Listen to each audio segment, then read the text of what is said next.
جی انتظار حسین پنجوتا صاحب بتائیے گا، آج آپ نئے توشہ خانہ کیس میں پیش ہوئے، کیا دلائل دیے، کیا پیش رفت ہوئی آج کے کیس میں، بتائیے گا۔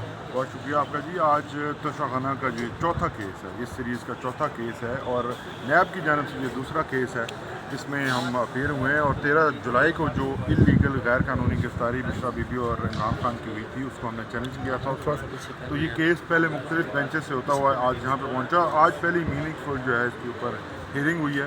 آنریبل کورٹ نے مختلف سوالات کیے جس کا ہم نے جواب دیا، اور اس کے علاوہ آنریبل کورٹ نے نیب کو جو ہے وہ نوٹس جاری کیا ہے اگلی جمعرات تک کے لیے کہ آپ اپنا جواب لے کے آئیں اور بتائیں کہ کس طرح سے آپ نے یہ سارا عمل جو ہے وہ کیا، کہ پہلے جو ہے ایک کیس کے اندر، اسی کیس کے اندر یعنی توشہ خانہ کے الزامات کے اوپر آپ سزا دے چکے ہیں، ٹرائل انہوں نے بھگت لیا ہے، 14 سال کی سزا ہو چکی ہے، تو اب پھر کس قانون کے تحت جو ہے آپ نے ان کو گرفتار کیا اور جو ہے وہ آپ اب دوسرا مقدمہ قائم کرنا چاہتے ہیں؟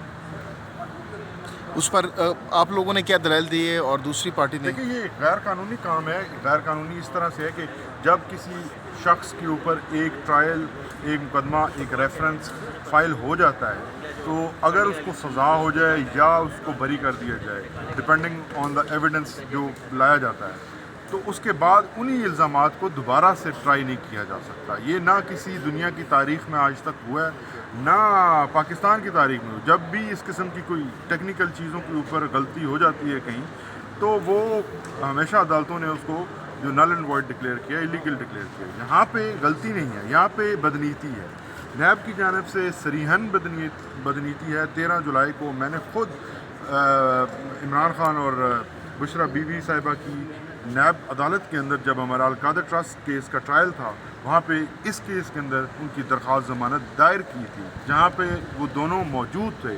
جج صاحب نے اس درخواست کو سننے سے انکار کیا پہلے، اس کے بعد ان کی جانب سے صرف نوٹس جاری کیا گیا۔ جب صرف نوٹس جاری کیا گیا تو بعد میں رپورٹ جب آئی، 2 دن کا نوٹس آیا، تو منڈے کی رپورٹ میں جب نیب نے یہ کہا کہ 12 تاریخ کو ان کا وارنٹ نکلایا، اس دن نیب کے جو پروسیکیوٹرز کھڑے تھے ان کا ریکارڈ پہ نہیں لایا گیا، لیکن عدالت کے اندر انہوں نے یہی کہا تھا کہ اس میں ہم گرفتاری نہیں کرنا چاہتے۔ لیکن چند گھنٹوں کے بعد جو ایپیسوڈ وہاں پہ جیل کے اندر ہوا اور جس طرح سے ان کو گرفتار کیا گیا، تو یہ سب آپ کے سامنے ہے۔ تو یہ تمام چیزیں کوئی عام چیزیں نہیں ہیں۔ یہاں پہ مخصوص جو چیزیں عدالتیں ہیں، مخصوص لوگ ہیں، وہ ایجنڈے کو ڈرائیو کرتے ہیں۔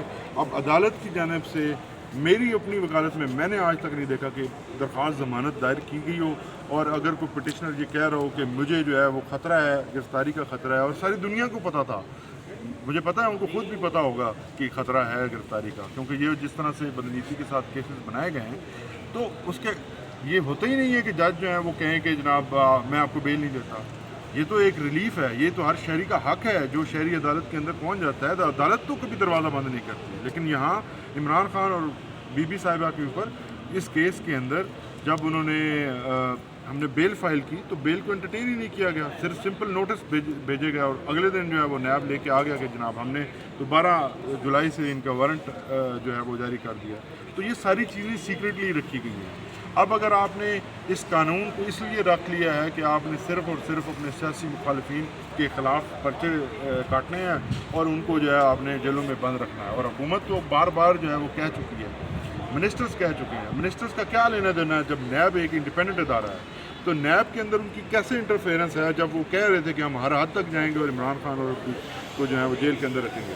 تو منسٹرز کے پاس کیا اختیار تھا اور کیا ان کی ایکسیس ہے؟ میں سوال کروں گا کہ وہ کیسے جانتے تھے کہ ہم نے رکھنا ہے اور نیب نے رکھنا ہے؟ ہاں، تو آج معزز جج صاحبان کی جانب سے کیا سوالات کیے گئے، کیا استفسار کیا گیا؟ دیکھیے جی، وہ ظاہر اب تو انیشیل ہیئرنگ تھی تو مختلف جو فیکٹس ہیں وہ سامنے لائے گئے۔ ہماری طرف سے چارج شیٹ جو ہے وہ پڑھ کے سنائی گئی، جو پچھلے کیس کا چارج تھا اس کے اندر تمام چیزیں جو ہیں وہ ابھی بھی وہی ہیں۔ یعنی الزام یہ ہے کہ آپ نے اپنی اتھارٹی کا مس یوز کیا اور آپ نے گیٹس لیے اور قیمت جو ہے وہ کم لگی۔ اب اس الزام کے اوپر وہ ایک مکمل ٹرائل بھگت چکے ہیں اور اس کی 14 سال سزا بھی ہو چکی ہے، اور اس سزا کو سسپینڈ بھی کیا جا چکا ہے۔ جب اب وہ سسپینڈ ہو گئی ہے، نیب نے اس کیس کے اندر جو ہے جب اس کی سسپینشن اور سینٹینس ہوئی تھی، سزا سسپینڈ ہوئی تھی، تو نیب نے آپ کے سامنے جا کے اس کو ریزسٹ نہیں کیا، کیونکہ ایک غیر قانونی ایک ٹرائل ہوا تھا۔ اب پھر سے آ گئے اسی کام کو لے کے۔ تو یہ کتنی دفعہ، اگر 108 تحائف تھے 108